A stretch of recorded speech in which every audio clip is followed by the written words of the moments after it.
Gesundheit ist einfach und Krankheit ist kompliziert. Was heißt das? Das heißt, nach all den Jahrzehnten, in denen ich Naturheilkunde mache, bin ich zu den Grundsätzen wieder gekommen, die uns gesund erhalten. Und wenn man von den Grundsätzen und Grundlagen spricht, dann kann man vielleicht mal 200 Jahre zurückgehen, wo es zwei wichtige Pioniere gab, die über Gesundheit geforscht haben und dann ihre Rückschlüsse gezogen haben. Der eine war Louis Pasteur und der andere Deschamps. Und Louis Pasteur ist den Weg gegangen, er hat gesagt, nämlich die Bakterien und die Erreger sind die Ursache für viele Erkrankungen. Und dann ist er einen Weg gegangen, der war dann folgerichtig, und zwar bedeutet das, alle Erreger möglichst klein zu halten, abzutöten. Und das ist der Weg der Pharmaindustrie.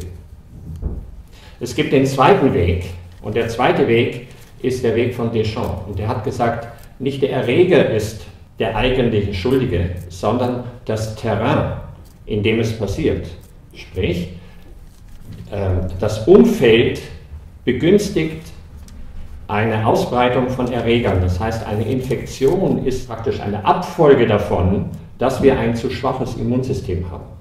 Und deswegen war sein Weg der Weg, das Immunsystem und die Umgebung so kräftig und so stark und so vital zu halten, wie es nur sein kann. Wir wollen gleich darauf eingehen, was heißt die Umgebung, was bedeutet es. Aber erstmal noch ein paar Worte zum Louis Pasteur. Diesen Weg zu gehen, die Erreger abzutöten, hat im Endeffekt zwei große Arme der Pharmaindustrie rausgebracht. Das eine sind Antibiotika und alle möglichen Mittel, die dagegen helfen sollen, diese Erreger abzutöten. Und das zweite sind die Impfungen. Und Impfungen ist ein Riesenthema geworden in unserer Zeit. Auch hier geht es darum, eigentlich etwas zu erfinden, was uns schützt vor Erregern, und wir werden sehen, und das kann man nachlesen, aber darauf möchte ich heute nicht zu sehr eingehen, dass die Impfungen im Endeffekt dazu beitragen, dass viele von uns so erkrankt sind und ein geschwächtes Immunsystem haben. Gehen wir mal weiter auf das, was ich gerade sagte, von der Umgebung, von dem Terrain. Was bedeutet das? Das bedeutet einmal, dass in uns drin ein gutes Terrain sein muss. Das ist ein wichtiger Bereich in der Naturheilkunde, das zu stärken. Unter anderem gehört da zum Beispiel unser ganzes Verdauungssystem und damit auch der Darm dazu. Das andere ist die Umgebung, die uns umgibt, sprich die natürliche Umgebung, die wir haben müssen, damit unser Immunsystem stark ist. Und darauf möchte ich heute insbesondere eingehen. Wenn ich das beschreiben will, was für uns gut ist, muss ich immer dahin gehen, was war für unsere Vorfahren in unserer Evolution, wenn wir zurückgehen, 5.000, 20.000 Jahre, was war dort eine normale Umgebung für uns, in der unser System sich entwickelt hat, sprich unser Immunsystem sich entwickelt hat, unser Kreislaufsystem sich entwickelt hat, unsere Psyche sich entwickelt hat und so weiter. Das heißt, wir haben ein bestimmtes System, in dem wir leben, und darauf hat sich unser Körper eingestellt. Und wenn wir dahin wieder mehr zurückgehen in der heutigen Zeit, dann werden wir auch wieder finden, dass unser Immunsystem und damit unsere Vitalität und Kraft und Lebensfreude wieder optimiert wird und wir dann auch gegen irgendwelche Erregerangriffe bestens gewappnet sind.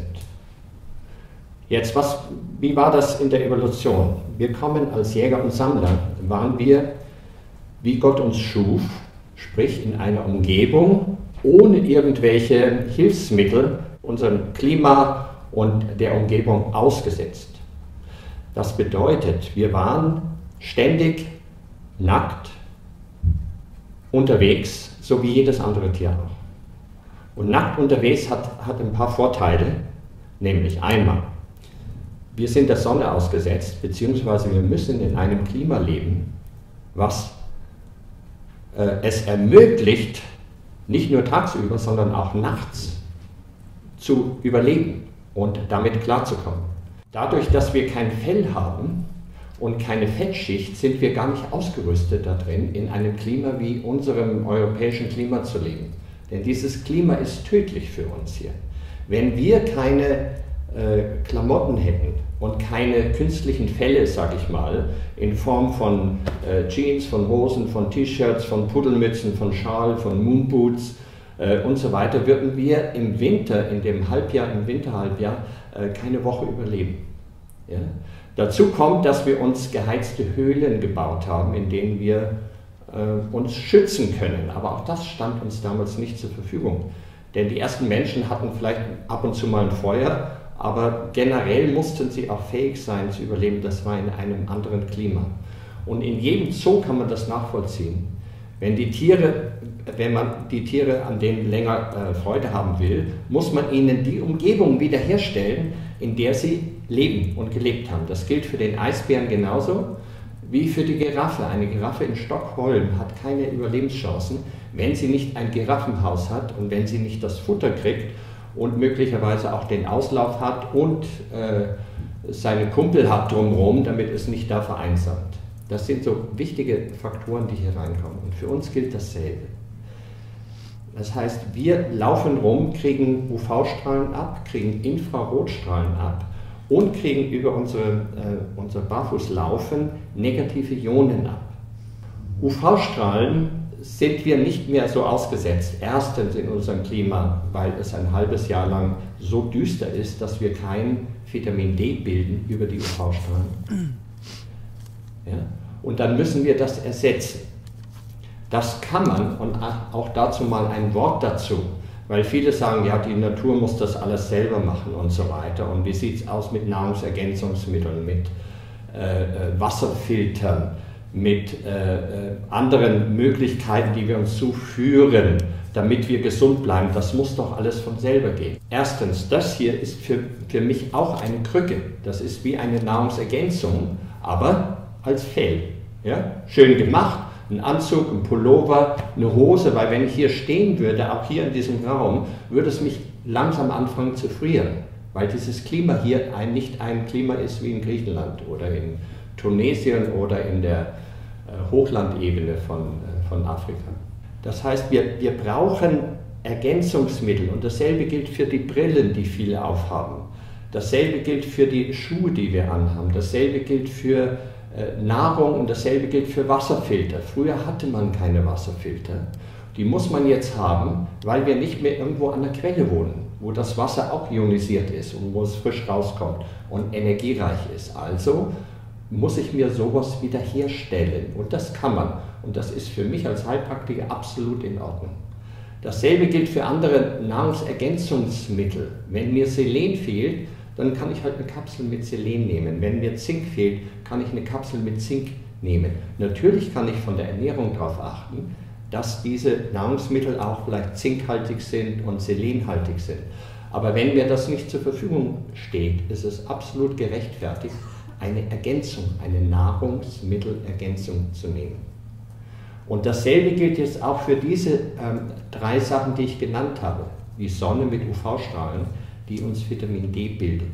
Also, wenn mir das nicht zur Verfügung steht und ich im Sommer auch in Büros sitze, wo ich keine Sonne abkriege und wenn ich dann rausgehe, habe ich wiederum Kleidung an oder sitze im Auto oder sitze im Café innen drin, kriege ich wieder keine Sonne ab. Also nehme ich Vitamin D als Nahrungsergänzung, damit ich mir das wieder zuführe, denn das ist eine wichtige Säule unserer Gesundheit. Das zweite, was ich genannt habe, war Infrarot. Die Sonne bescheint uns mit Infrarot, gleichzeitig mit den UV-Strahlen und Infrarot. Wenn mir das Infrarot nicht zur Verfügung steht, dann muss ich mir das zuführen auf eine andere Art und Weise. Und dafür gibt es verschiedene Möglichkeiten. Eine, die manche schon kennen, sind Infrarotkabinen, in denen man reingeht, eine Infrarotsauna, nur das ist oft mal schwierig, weil man da nur für eine Stunde reingeht und dann richtig hochheizt. Das ist eine Form der Anwendung. Aber in der Sonne heizt man nicht ständig hoch auf Saunabetrieb, sondern man geht dort rein und lässt sie auf sich einwirken und hat eine bestimmte Energieanreicherung, eine bessere Durchblutung, eine bessere Wärme und kommt auf diese wie ich es in meinem Buch beschrieben habe, 37 Grad. Das ist nämlich unsere optimale Betriebstemperatur. Ein bisschen höher, ein bisschen niedriger. Okay. Diese Infrarotbestrahlung, wenn wir sie nicht bekommen, weil wir nicht in diesen Ländern leben, sondern hier in Deutschland oder in Europa und dann ist es regnerisch und dann ist Aprilwetter so, bekommen wir es nicht. Also gibt es eine Möglichkeit, das über Infrarotmatten zu machen. Infrarotmatten haben ein nicht sichtbares Infrarotlicht mit Amethyststeinen, Turmalin, die dafür beitragen, diese Infrarotstrahlung abzubekommen. Und man kann auf diesen Matten schlafen. Man kann sie auch auf Saunabetrieb stellen und so weiter. Wer darüber mehr wissen will, geht auf meine Webseite und sieht das dort. Dort sind Sachen beschrieben. Oder auch im Buch 37 Grad ist es möglich, das alles nachzulesen. Diese Infrarotstrahlen machen ein paar Dinge mit unserem System, mit unserem Organismus, die fantastisch sind. Das ist vielen nicht bekannt, dass Infrarot sehr tief eindringt und eine Wärme schafft durch unseren eigenen Körper. Anders wie bei einer Wärmflasche oder bei einer Badewanne oder bei einer Heizung oder einer Heizdecke geht die Strahlung und die Wärme von außen nach innen, ja, und versorgt einen dann und es wird einem warm. Aber sobald diese Matte oder die Wärmflasche weggenommen ist diese Wärme nicht mehr vorhanden, man kühlt wieder aus.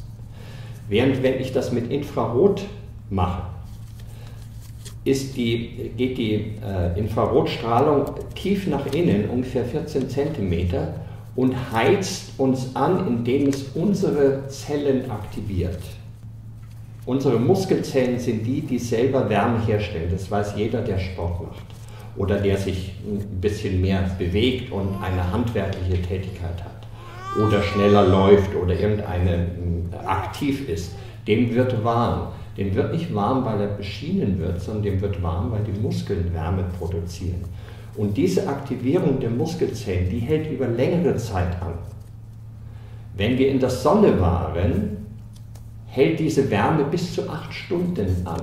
Das kennen manche, wenn sie im Urlaub sind und abends ist die Sonne schon weg und man sitzt irgendwo im Restaurant und so weiter oder geht sogar ins Bett und schläft, dann merkt man, man hat immer noch diese Wärme vom Tag innen drin. Und wenn man aus 3 Wochen Urlaub in Griechenland zurückkommt, dann ist einem noch für 2, 3, 4 Tage noch warm. Man sitzt noch im T-Shirt rum, während die anderen schon ihre Jacke anziehen.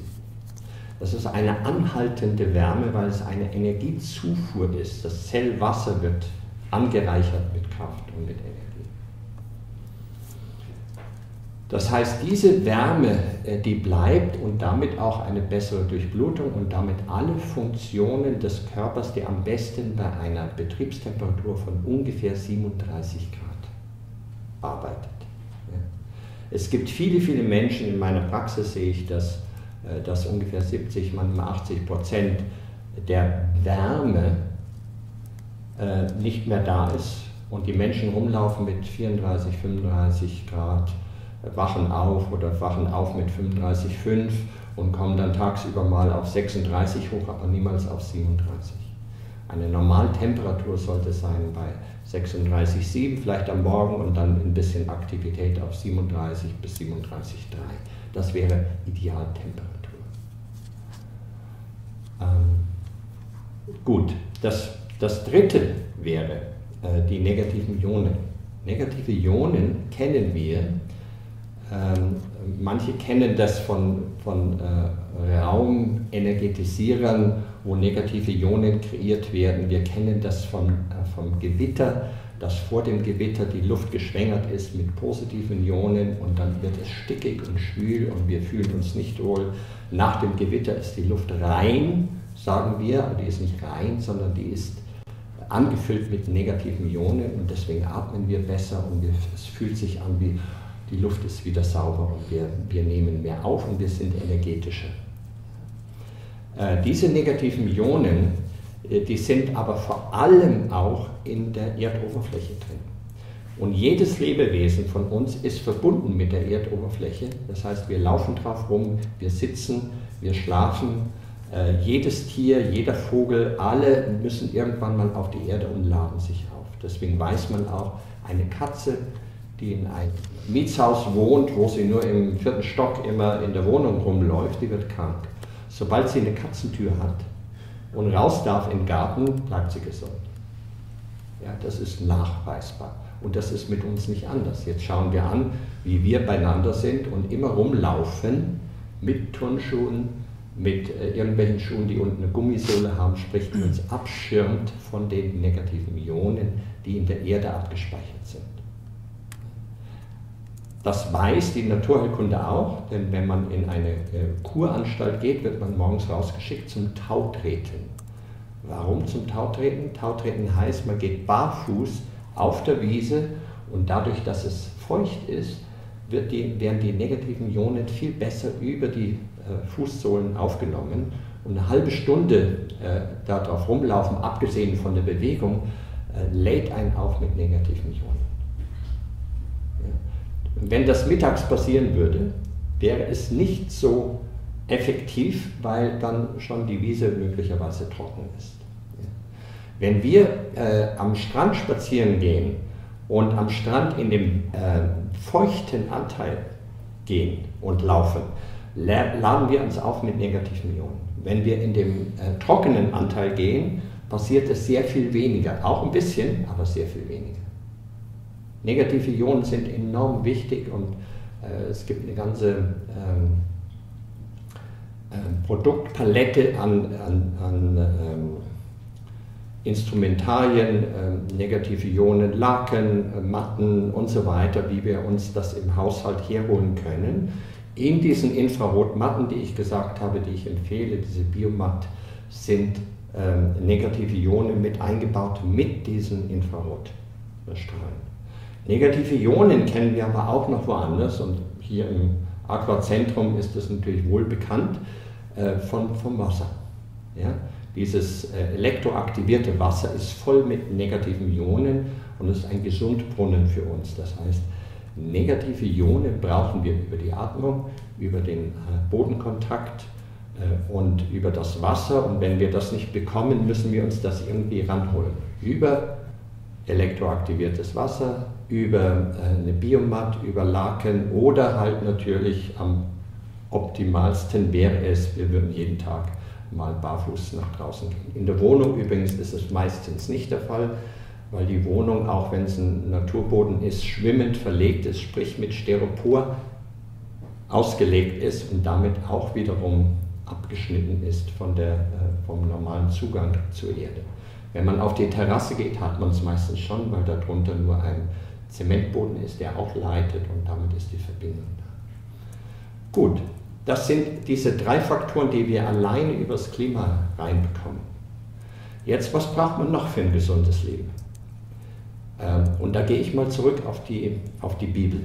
In der Bibel steht ganz am Anfang, der Mensch wurde geschaffen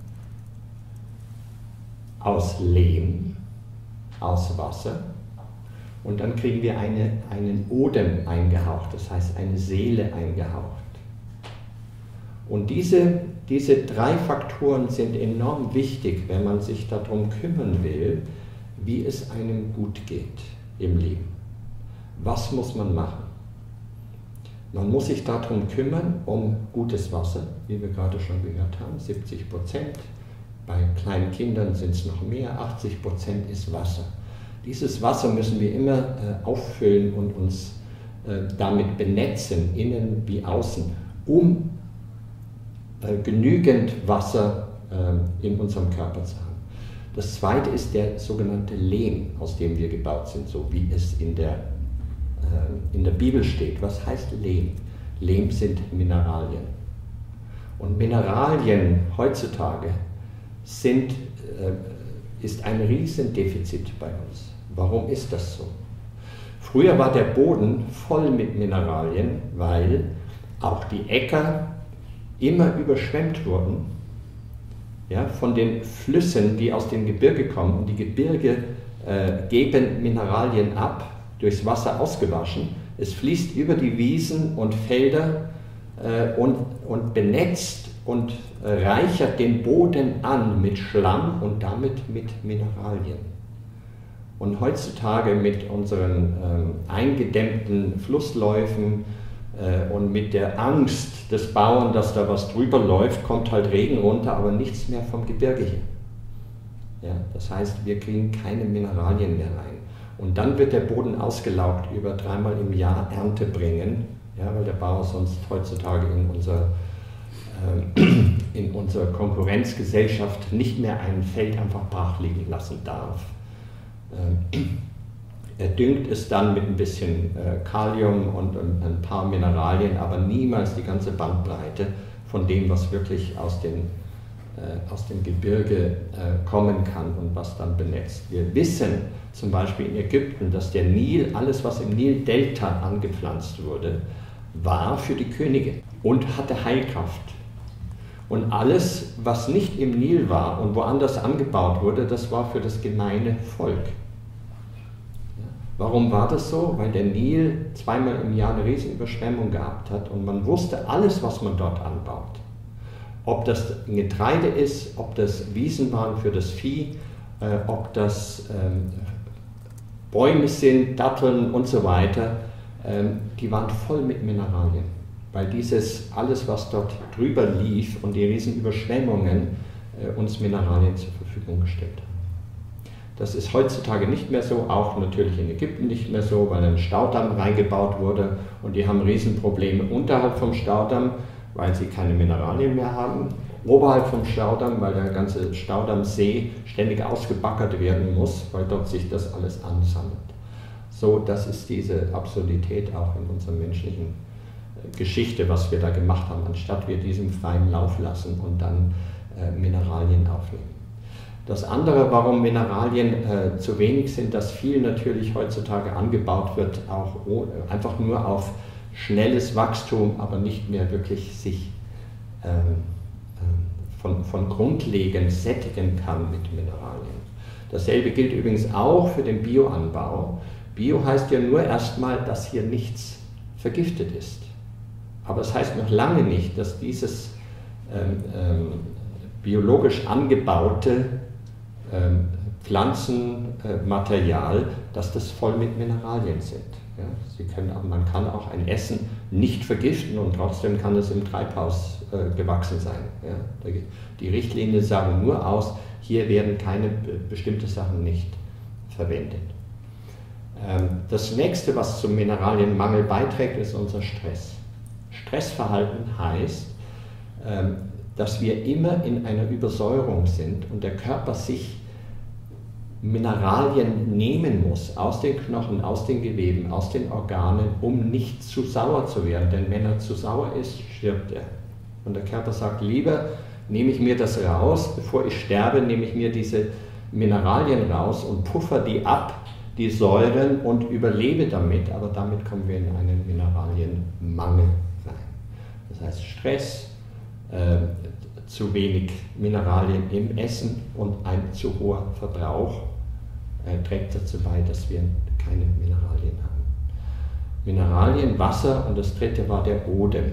Was heißt der Odem? Das ist die Seele, die uns eingehaucht wird. Ja?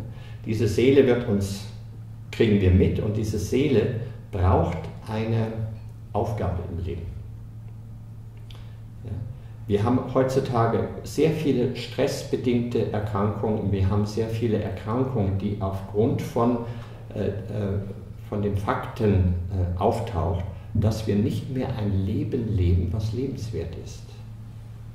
Ja, viele gehen in die Arbeit und sagen, ich habe keine Lust, in die Arbeit zu gehen. Ich mache etwas, was mich nicht erfüllt. Und jeder braucht eine Erfüllung im Leben. Es muss einen Sinn machen, was ich tue. Ich muss ein Gefühl haben am Abend, das war ein wertvoller Tag. Ich habe etwas getan, was für meine Seele gut ist. Das heißt, ich muss das finden, was für mich in diesem Leben ansteht. Und das ist egal, was es ist. Es kann ein Banker sein, der den Leuten Geld gibt, weil er sagt, ich unterstütze die, damit sie ihr eigenes Geschäft aufbauen können. Das ist der eigentliche Ursprung von einer Bank. Wunderbar. Wie es geworden ist, ist was anderes. Aber das wäre der eigentliche Sinn. Wenn man das macht, Wenn ich Menschen Geld gebe, damit sie etwas Positives machen, gehe ich am Abend heim und sage, ich habe was Gutes gemacht. Und dasselbe ein Straßenfeger, der die Straße sauber macht. Ja, es gibt Leute, die sagen, das ist meine Erfüllung. Ich rede mit Leuten, ich habe hier Kontakt, ich habe da Kontakt, dann verbinde ich die und richte aus, dass hier eine Oma ist, die alleine ist und hier ist eine Mutter, die alleine ist mit ihrem Kind. Vielleicht können die was zusammen machen und dann gibt es so Straßenfeger. Ich kenne einen hier in der Gegend, der das so gemacht hat. Der war bekannt hier, der lief immer rum mit dem Lächeln. Das war so ein Kommunikationsträger. Das ist wunderbar, das ist ein erfülltes Leben als Straßenfeger. Und es gibt so viele Menschen, die rennen irgendwo hin und machen eine Aufgabe, die sie nicht machen wollen. Und es gibt auch Menschen, das weiß man inzwischen, die sagen, lieber sterbe ich, als dass ich noch einmal in diese Arbeit gehe. Und das ist dann immer am Montagmorgen und dann steigt die Herzinfarktrate am Montagmorgen, weil der Körper sagt, wenn du das sagst, mache ich das gerne. Das heißt, die gehen in die Arbeit und der Körper sagt, du hast doch gesagt, lieber sterbe ich, tschack, weg vom Fenster. Das passiert, das ist real, das ist nicht nur einfach eine Geschichte. Das heißt, meine Aufgabe ist es auch als Heilpraktiker zum Beispiel darauf hinzuweisen, was wäre hier gut. Vielleicht gibt es eine Überlegung, aus diesem Hamsterrad auszuscheiden und etwas zu machen, was sinnvoll ist, was meiner Seele entspricht. Mit anderen zu arbeiten, dies oder jenes zu machen, was Kreatives zu machen oder etwas zu verändern in dieser Arbeit. Das ist wichtig, weil die Seele ist ein wichtiger Bestandteil von unserem ganzen Organismus. Ja, nicht umsonst kommen die ganzen psychosomatischen Erkrankungen, die uns Stress machen, die wiederum Mineralien nehmen, die uns davon abhalten, positiv zu denken und uns mit Dingen zu versorgen, die uns Freude machen, die uns Spaß machen und damit eine Lebensfreude reinbringen. Das sind so grundsätzliche Basisüberlegungen zu dem, was jeder befolgen kann, sollte, aufgefordert wird, damit umzugehen. Dann gibt es noch andere Dinge, die auch dazugehören, die erstmal nicht nur die Säulen sind, aber die ich schon so ein bisschen erwähnt habe. Das eine ist der Faktor von Vergiftung. Ja? Wenn man sieht, wie früher zum Beispiel Menschen mit DDT bestrahlt wurden, also mit verdampft und in Schwimmbädern, in Cafés mit riesen Kanonen rumgelaufen und die Leute mit DDT. Und dann hat man gesagt, das war eine Polio-Kinderlähmung, was die bekommen haben. Ja, über 90% der Polio-Kinderlähmung sind DDT-Vergiftungen gewesen. Das kann man nachweisen. Ja.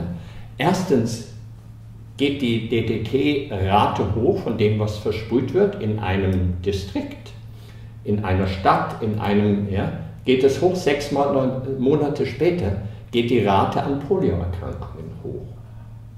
Dann wird das DDT nicht verspritzt, weil in diesem Jahr vielleicht weniger Insekten und weniger Fliegen und weniger irgendwas, weil das Wetter nicht hielt, geht die Versprühung von DDT runter, ging plötzlich die Polioerkrankung runter. Und das kann man nachweisen an diesen Graphen, das ist so offensichtlich. Fragt sich nur, warum das nicht bekannt ist. Und dann hat man diese Impfungen eingeführt und hat gesagt, diese Impfungen sind dafür verantwortlich, dass die Poliorate runterging. Nein, siehe da, DDT wurde verboten zur gleichen Zeit. Polio-Impfungen gemacht, DDT verboten und plötzlich ging die Poliorate runter. Das sind so Sachen. Und mit Polio-Impfungen wurden die Kinder mit Aluminium, mit Quecksilber, mit allem möglichen Schrott, was in diesen Impfungen ist, vergiftet. Und damit haben wir sehr, sehr viel zu tun. Es gibt Vergiftungen über Blei, über Cadmium, über Amalgamplomben, über Zahnmaterialien, über Kosmetika, über alles Mögliche, mit was wir uns umgeben, was wir uns in die Haare sprühen und in die Klamotten reintun und auf den Körper reiben. Alles Mögliche. Das sind Substanzen, die für uns sehr, sehr abträglich sind für unsere Gesundheit. Neben den Impfungen, neben den Medikamenten, heißt es einfach, davon wieder zurückzugehen, Abstand zu nehmen. Denn, um wieder hier zurückzukommen auf das, was Deschamps gesagt hat, das Terrain ist wichtig. Wie viele Substanzen, die mich behindern in meiner Lebenskraft, gebe ich mir hier rein? Und wie viel gebe ich raus? Und dazu sollte man entgiften. Da gibt es natürliche Methoden, auch hier zu entgiften. Eine der Möglichkeiten ist wiederum über Wasser und Infrarot und negative Ionen. Weil dort, wenn man diese Infrarotstrahlen macht, auch hier wären die Kabinen zum Beispiel eine Möglichkeit, Infrarotkabinen, aber noch leichter ist es über die Infrarotmatten. Man liegt drauf, stellt die an und der Körper schwitzt es aus. Infrarot hat man nachweisen können, macht ungefähr 3 bis 5 Mal mehr Ausscheidung von allen möglichen Giftstoffen, zum Beispiel von Quecksilber oder Aluminium. Das kann man nachweisen dann im Schweiß und in den Aussonderungen von Urin und im Stuhlgang kann man nachweisen, wie viel da rauskommt, wenn man vorher diese natürlichen Infrarotstrahlen angewendet hat. Dazu natürlich wiederum Wasser, ja, um das auszuleiten und auszuscheiden. Das heißt, hier gibt es viele, viele Möglichkeiten, die man machen kann, wenn man zurückgeht zu einer normalen Lebensweise. Ich mag es nochmal aufzählen: Vitamin D, Sonne, Infrarot, negative Ionen, Mineralien, Wasser, Bewegung und eine Sozialhygiene, das heißt mit Menschen zusammen sein, mit denen es Freude macht, zusammen zu sein, die ich bereichere, die mich bereichern. Dann geht man nämlich am Abend, so geht es mir jedenfalls, am Abend schaue ich immer für ein paar Minuten, wie war der Tag heute. Wenn ich einen Tag hatte, wo ich sage, das hat sich rentiert, ich konnte jemandem helfen, ich konnte jemanden beraten, ich konnte jemanden dazu beitragen, dass jemand aufgeklärt ist und Schritte unternimmt in Selbstverantwortung, mein Leben in die Hand zu nehmen und gesünder zu werden und damit vitaler und lebensfroher zu werden, dann war das für mich ein guter Tag. Und wenn ich in einem Jahr zurückschaue und sage, ich habe von all den 365 Tagen, habe ich viele, viele, viele Tage gehabt, wo ich am Abend gesagt habe, das war ein guter Tag, dann nenne ich das ein gutes Jahr. Und wenn ich am Ende meines Lebens zurückschaue und ich habe viele, viele, viele gute Jahre gehabt, dann kann ich sagen, das war ein gutes Leben. Und dann passiert es so, wie es in der Bibel steht: Das Wasser verdunstet, die Mineralien gehen wieder zurück, Staub zu Staub, Erde zu Erde, und meine Seele geht dahin, wo sie hergekommen ist. Und damit möchte ich diesen Vortrag schließen und bedanke mich für die Aufmerksamkeit und wünsche alles, alles Gute. Beherzigen Sie diese Dinge, die ich heute gesagt habe, die einzelnen Punkte, so viel wie möglich davon in einer Geschwindigkeit, die angepasst ist und den Möglichkeiten angepasst sind. Aber für mich ist es nichts Schöneres, als wenn ich dieses Wissen so weitergeben kann. Und ich wünsche alles Gute. Danke, Uwe. Danke, danke, danke. Ich glaube, das war für uns alle, die Zuschauer und die Fernsehzuschauer, wirklich ein guter Tag. Wenn wir diesen Vortrag gehört haben, mir ist jetzt ganz warm geworden. Der Chef vom Aquazentrum, Yasin Akgün, hat inzwischen im Publikum schon ganz fleißig ein paar Fragen gesammelt, und ich denke, du wirst jetzt schon noch bereit sein, die zu beantworten. Jetzt hast du so lange geredet, magst du vielleicht einen Schluck trinken vorher? Ja, gerne. Ich möchte nicht alle Publikumsfragen fragen, aber so allgemein ist die Frage: Können kranke Menschen, die gerade krebskrank sind oder so, oder irgendwelche Prothesen haben, auch sich auf diese Infrarotmatten drauflegen? Oder gibt es Situationen, wo man die nicht verwenden sollte oder nicht zu heiß? Es gibt ein paar Einschränkungen, die stehen auch auf der Webseite drauf. Generell ist es so bei Krebs, ich darf natürlich nicht sagen hier, es ist ja diese Biomatte ist ein Wellnessprodukt. Dennoch kann man sagen, die wird angewendet in vielen Kliniken, um Krebs zu behandeln. Das heißt, da werden die Menschen für eine Stunde bei sehr hohem Temper, bei Höchststufe, legen sich dort drauf. Manche kriegen sogar noch eine Minimat, das heißt eine kleine Matte, je nachdem Brustbereich, Darmbereich, Prostatabereich, und so weiter wird die draufgelegt, damit es von beiden Seiten bestrahlt wird und damit erhitzt wird. Und dann gibt es die sogenannten Hitzeschockproteine, die dazu beitragen, dass diese Tumore auch schrumpfen können. Also das sind Aussagen, wie gesagt, von Kliniken. Aber es gibt Kliniken in Asien, aber auch in Südamerika und Amerika, die damit arbeiten mit Hyperthermie. Das ist ja praktisch eine Anwendung. Natürlich sehr viel preiswerter als das, was normalerweise als Hyperthermie in Kliniken gemacht wird. Das Zweite ist, gibt es sonst irgendwelche Einschränkungen? Ja, natürlich, wir sagen immer bei schwangeren Frauen, die sollten das nicht verwenden, aber das ist eigentlich nur eine Absicherung, die wir haben, denn es ist nicht einzusehen, warum eine Frau nicht in die Sonne gehen sollte und in der Sonne sich wohlfühlt und Vitamin D und UV-Strahlen und so weiter. Natürlich niemals im Exzess, und ich würde da auch nicht dazu raten, in den Saunabetrieb zu gehen, aber ja, wir sagen Vorsicht damit wir hier keine Klagen hören können. Das andere ist, bei allen anderen, wenn jemand Prothesen hat, ist es überhaupt kein Problem. Solange jemand in die Sonne gehen kann und die natürlichen Infrarotstrahlen abkriegt, warum sollte das verboten sein, irgendwo mit einer Matte das wiederherzustellen? Und sonst kann man sich das eher auch so vorstellen, wenn ich im Winter so verkrampft bin, weil es kalt ist, und im Sommer in der Sonne so schön geschmeidig entspannt bin, dass dann dadurch einfach die Zelle viel besser sich austauschen kann mit der Außenwelt und eintauschen kann. Kann man das so sagen?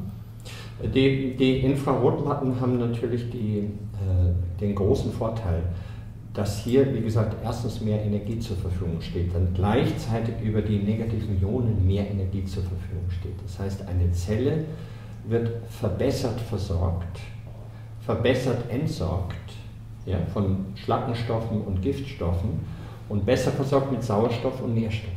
Das ist einfach das, was da passiert. Immer wenn eine verbesserte Durchblutung stattfindet, deswegen sagt man ja auch Bewegung, Sport machen und so weiter, bis hin zum Sex. Ja. Sex ist praktisch eine erhöhte Durchblutung und tut immer gut. Das weiß man, das ist kein Geheimnis. Und dasselbe gilt für die Infrarotstrahlung. Deswegen fühlen wir uns ja auch immer wohl. Und die meisten sagen, im Sommer, wo gehe ich hin? Ja, ich gehe in den Süden. Ich fahre doch jetzt nicht unbedingt dahin, wo es viel regnet oder so. Wer will schon nach England gehen für seinen Urlaub? Wenn ich die Wahl habe, nach Tunesien oder nach Griechenland zu gehen oder auf die Kanaren zu fahren und mich in die Sonne zu setzen.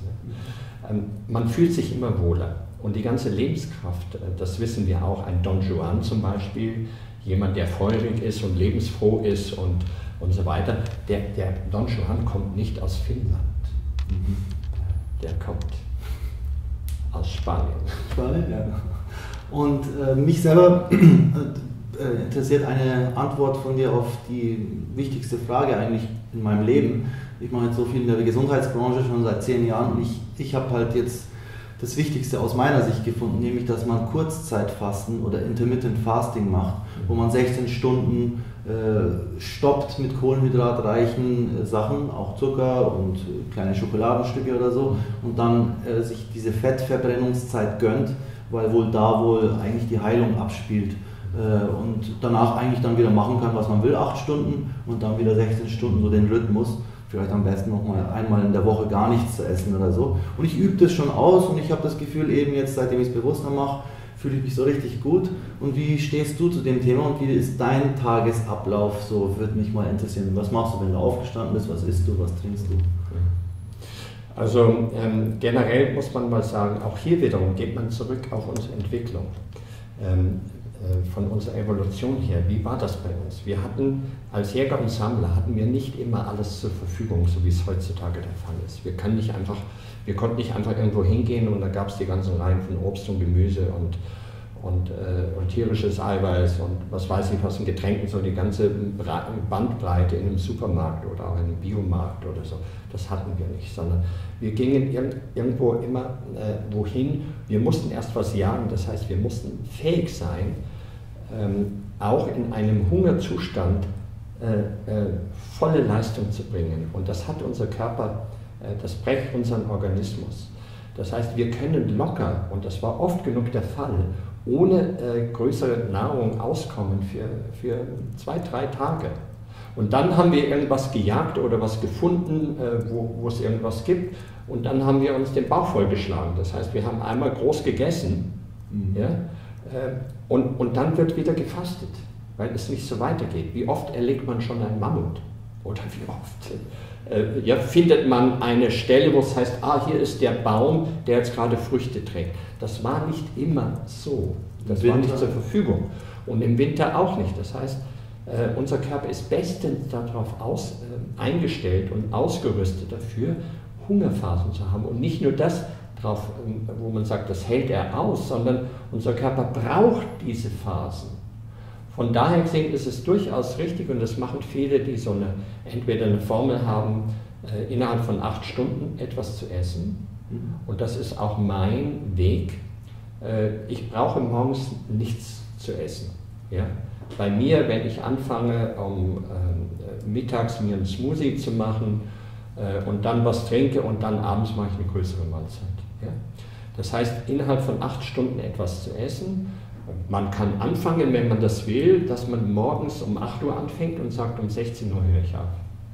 Und manche sagen, ich fange um 10 Uhr an und höre um 18 Uhr auf. Und manche sagen, ich fange erst um 12 Uhr an und höre dann einfach später um 8 Uhr. Ja. Und manche sogar noch später, die sagen, um 2 Uhr langt mir, dann kann ich abends nämlich noch mit Freunden sitzen. Dann hat der Körper diese 8 Stunden, in denen er isst, und dann hat er noch, sagen wir mal, 4 Stunden Verdauungszeit. Und die anderen 12 Stunden, die dann noch übrig bleiben, die hat der Körper, um sich zu regenerieren und zu heilen und sich zu reparieren, diese Nahrung zu verwenden. Das ist eine Möglichkeit. Es gibt andere, die reduzieren das sogar nur auf 5 Stunden. Dann gibt es andere, habe ich auch schon mal kennengelernt, das hat ein österreichischer Komiker mal gesagt in seinem Vortrag, der hat gesagt, na, one Tag easy und den anderen Tag easy nicht. Und die Leute, die das gehört haben, die haben den für bare Münze genommen. Der wollte nur einen Witz drüber machen, über Diäten.